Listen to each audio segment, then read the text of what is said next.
Hello, I'm Matt Schwartz with Schwartz Insurance Group, sitting here with Shelley Kuussalo, who's been a long-term member of our staff, and again, right now, off on disability, dealing with some cancer treatments. But we were going to talk a little bit about just a little bit more about the disability process. And one of the things that people don't think a lot about is that, you can, at a point, sometimes qualify for Social Security disability. And there's actually an impact. So one, again, just because you know this market, so tell me about, why don't you tell me just a little bit, Shelley, about the offset? Just what it is, the concept of an offset. Okay, Matt, I was contacted by the long-term disability carrier at a certain point saying that you've now, satisfied the number of weeks to be on disability that allows you to be eligible to apply for Social Security disability income. And I really did not know anything about that. But the reason for them to contact me would be because it does offset the amount of money that they pay out to me. So what that means is that I won't be receiving any more money, but if Social Security disability does pay me some money, then the carrier will only need to pay the balance.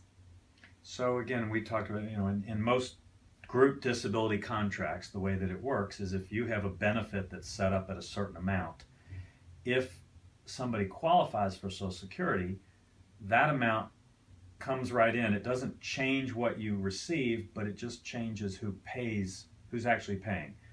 Social Security is going to pay a piece, the disability company is going to pay what is the remainder to keep you whole, so to speak. Right. So, it's in their best interest to have to pay out less more money.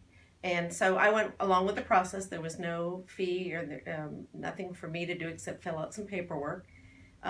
It was applied for, and with my diagnostic code, it was granted quickly. So the one thing out of it that I did not realize was that when I was getting my monthly check from the carrier, it came around the first of the month.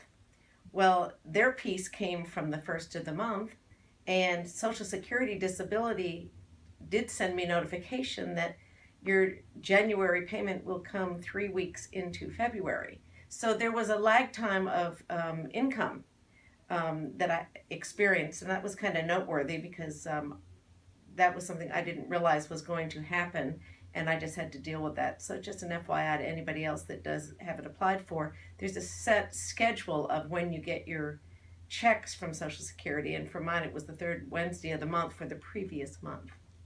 So I guess it's just really an awareness. The fact is, sometimes we don't think insurance companies treat us well, but the fact is, Guardian in this example was paying pretty consistently. The Right. government had a little delayed schedule. Right. And that can cut into, your paying bills and things, and it was just good information to know up front. Okay.